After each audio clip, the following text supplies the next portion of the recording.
Ini dari Kompas yang ringan. Tapi barangkali Bung sudah baca. Baru setiap kali ini Kompas berani.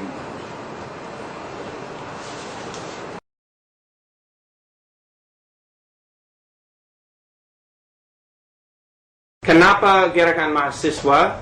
Anda kira itu ada hasilnya, ada perubahan di semua kemajuan di Indonesia itu dimotori oleh angkatan muda dan mahasiswa. Ya, saya terangkan latar belakang sejarahnya dulu. Mula-mula para mahasiswa di negeri Belanda tahun belasan yang menemukan tanah air dan nasionnya dan dinamai Indonesia tahun belasan di negeri Belanda. Dan itu pengaruhnya ke Indonesia, terjadi gerakan-gerakan juga anak angkatan muda. Tapi pada waktu itu angkatan muda artinya itu anak-anak keturunan kelas priayi. Dan priayi pada gilirannya adalah anak perkawinan politik kolonialisme dengan feodalisme. Ini melahirkan kelas priayi. Dan angkatan muda yang bergerak pada waktu itu, dan mahasiswa dan pemuda, itu adalah anak-anak para priayi.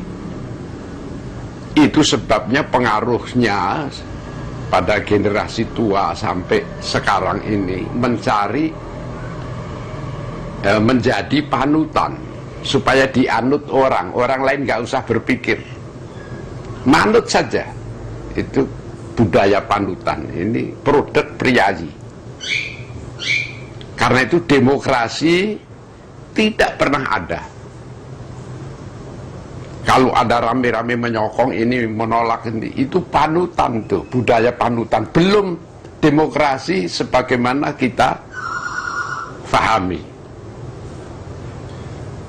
Waktu gerakan mahasiswa itu jadi, ada banyak kerusuhan di Jakarta dan membakar gedung-gedung macam-macam itu 1 tahun yang lalu bulan Mei. Waktu itu apakah Anda khawatir tentang Indonesia, atau ada khawatir untuk kesehatan Anda sendiri, atau bagaimana rasanya emosi sekarang waktu itu bulan Mei? Ya, pada waktu itu malah Intel datang ke rumah saya menanyakan bagaimana pendapat Pak Pram tentang kerusuhan ini. Saya jawab, itu kerusuhan kalian sendiri yang bikin, mengapa tanya pada saya bilang. Biasa kalau angkatan muda bergerak dalam Orde Baru, melawan Orde Baru, lantas aparat itu menunggangi. Itu sudah biasa. Seperti kejadian Mei 98 itu, gerakan mahasiswa juga ditunggangi oleh politik horizontal, vertikal, bukan horizontal, vertikal. Itu sudah hafal, semua orang hafal, bukan rahasia lagi. Sekitar 6 tahun yang lalu, ada banyak grup-grup mahasiswa yang bikin study group, ya. Dia baca buku dari Marx, dari orang-orang yang banned di daftar hitam di Indonesia, juga Pak Pram, dan ada mahasiswa yang ditangkap dan di Jogja. Apa yang jadi waktu itu, dan apa merasaan emosi Bapak waktu Bapak dengar cerita itu? Ya, karena sejak lahirnya Orde Baru saya tahu taktik-taktik Orde Baru ini. Jadi saya tidak heran kalau ada terjadi penangkapan mahasiswa hanya karena baca buku saya. Itu kekuasaan Orde Baru adalah kekuasaan fasis, yaitu membuat orang menjadi takut supaya manut.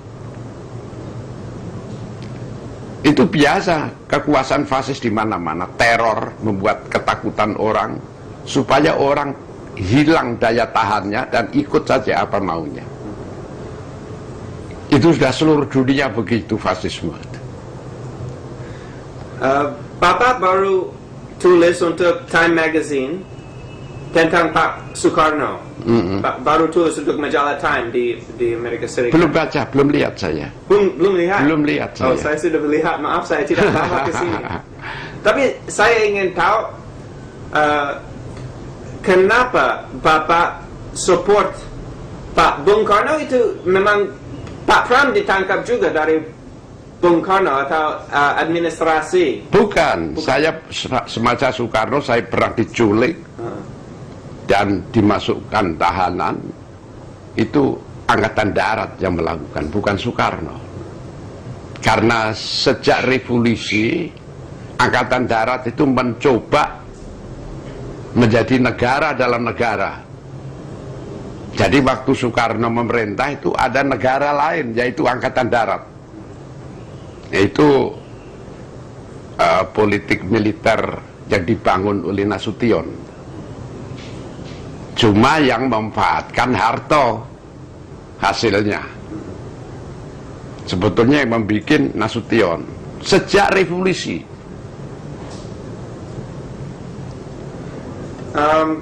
Mungkin Bapak sebagai seniman bisa mengatakan bagaimana lingkungan untuk seniman di Indonesia di bawah Orde Baru. Apa bedanya di antara lingkungan seni di Indonesia di bawah Soekarno dan di bawah Soeharto? Semasa Soekarno, seperti saya ceritakan, ada dua kekuasaan. Kekuasaan politik di tangan Soekarno, kekuasaan menguasai teritorial dan manusiana itu Angkatan Darat. Dan waktu Orde Baru itu Angkatan Darat mutlak pegang kekuasaan, dikepalai oleh Soeharto. Jadi tidak ada kekuasaan politik, militer semua. Itu bedanya.